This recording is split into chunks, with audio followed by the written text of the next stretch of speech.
Southeast Asia's largest bank, DBS Group, handed in a third quarter report that beat estimates. Net profit for the period ended September rose 15% to $1.63 billion. Now, the gain was led by higher income from loans, fee income, as well as trading. Still, CEO Piyush Gupta sounded a cautious note as he cut the forecast for DBS profit growth next year. Now, he said that he sees a low single-digit growth for revenue and profit as falling interest rates put a squeeze on loan profitability. Next year is going to be lower growth just because the interest rate impact on our book is going to filter through.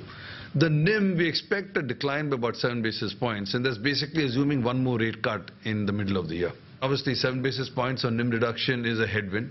So if you factor in that headwind, then we think our total income growth will probably be low single digits. Although net interest margin, or NIM, was 4 basis points higher at 1.9%, this year's 3 rate cuts by the U.S. Federal Reserve will lead DBS's full-year NIM to below guidance, Mr. Gupta says.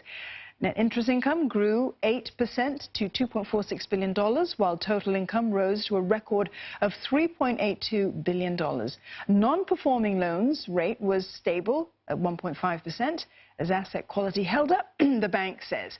Now, to cushion the impact of narrower net interest margins, the bank is counting on fee income from its trading and wealth management businesses.